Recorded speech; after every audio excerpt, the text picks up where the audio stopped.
So before we dive into today's topic, I want to ask a simple question. What's the most ridiculous or hilarious dating experience you've had in your 30s?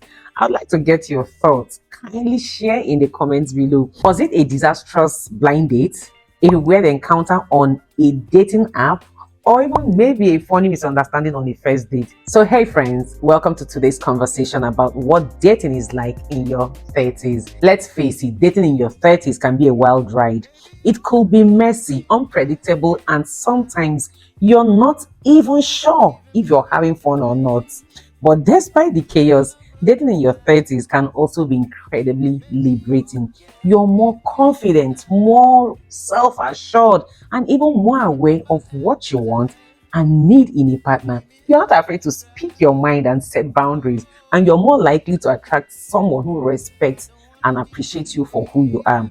So, if you're currently navigating the dating scene in your 30s, know that you're not alone. Some of us have walked that path already, and I'm also excited to share my own stories and insights with you, from the highs and lows of online dating to the challenges of balancing independence and intimacy. We'll cover it all, trust me. So grab a cup of coffee, get comfy, and let's dive in. So I remember when I turned 30, I thought I had it all figured out. I had a good job, good friends, and a sense of independence that I thought would make dating a breeze. I mean, I'd been around the block a few times. I knew what I wanted and I was confident in who I was. But oh boy, was I wrong? The dating scene had changed so much since my 20s, and I found myself feeling like a stranger in a strange land. It was like trying to navigate a new city without even a map.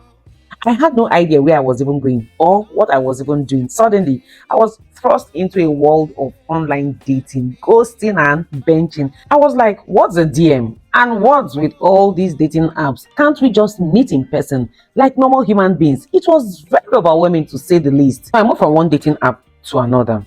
Some people are lucky to find their soulmate through dating apps, while some of us are still hopeful.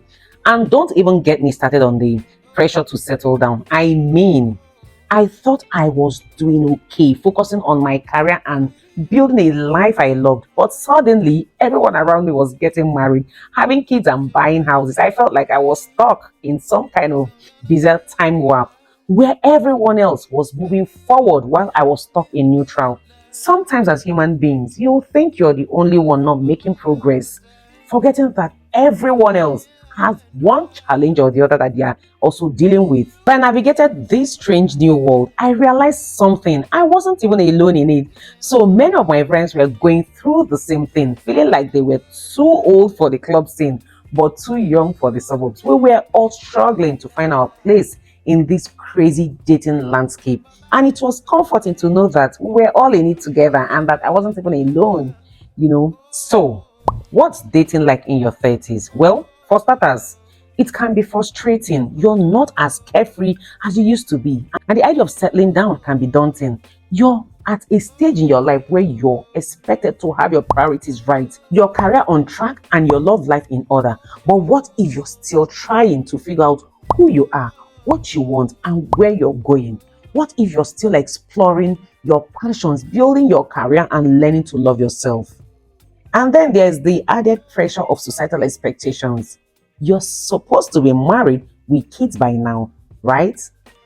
But what if you're not ready for that? What if you're still enjoying your independence, your freedom, and your solo adventures? What if you're still healing from past relationships or focusing on your personal growth? It's like society expects you to have your life together by 30. But the truth is, your 30s are a time of exploration, discovery, and even growth. You're still learning, still evolving, and still becoming the best version of yourself. And that's totally okay. It's okay to take your time to focus on yourself and to prioritize your own happiness. But despite the frustration, dating in your 30s can also be incredibly empowering.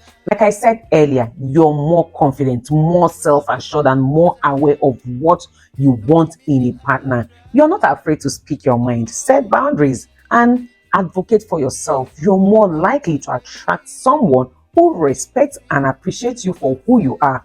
And that's a beautiful thing. So now, what can you do to make the most of dating in your 30s?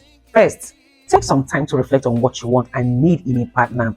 What are your non-negotiables? What are your deal breakers? Are you looking for someone who shares your values, your sense of humor, or your love for adventure? Are you willing to compromise on certain things, or are there certain qualities that you absolutely must have in a partner? Take some time to journal, meditate, or even talk to a trusted friend or a therapist to get clarity on what you're looking for. Secondly, be open-minded and willing to try new things. A lot of us actually miss it there. Don't limit yourself to a specific type or look of person. You never know who you might connect with. Be willing to try new places and engage in new hobbies. Not only will this make you a more interesting and dynamic person, but it will also increase your chances of meeting someone who shares your passions and interests. And thirdly, don't be afraid to put yourself out there. Even if it feels scary, it's worth it. I guess this was where I missed it. I'm an introvert and it didn't help me in any way, but like I always say, I'm a work in progress. Attend social events, join dating apps, or even ask friends to set you up with someone they know. The more you put yourself out there, the higher your chances of meeting someone special. And remember, rejection is not the end of the world. It's just an opportunity to learn and grow. We've all been rejected at some point. Additionally, practice self-care and self-love. Take care of your physical, mental, and emotional health. Engage in activities that bring you joy and fulfillment. And most importantly, love and accept yourself exactly as you are, flaws and all that. When you love and accept yourself, you'll be more likely to attract someone who loves and accepts you for who you are. Finally, remember that dating in your 30s is a journey, not a destination. It's a time of exploration, discovery, and growth. Enjoy the process, learn from your experiences, and don't be too hard on yourself. So remember that dating in your 30s is not just about finding someone else, it's also about finding yourself. Take time to focus on your own growth, your own happiness, and your own well-being. Because when you love and care for yourself, you'll be more likely to attract someone who loves and cares for you too. Thanks for tuning in, friends. Remember, dating in your 30s is a journey, and it's okay to take your time and figure things out. And if you found this video interesting or insightful, don't forget to like and share with your friends who might benefit from it. And be sure to subscribe to my channel for more thought-provoking content.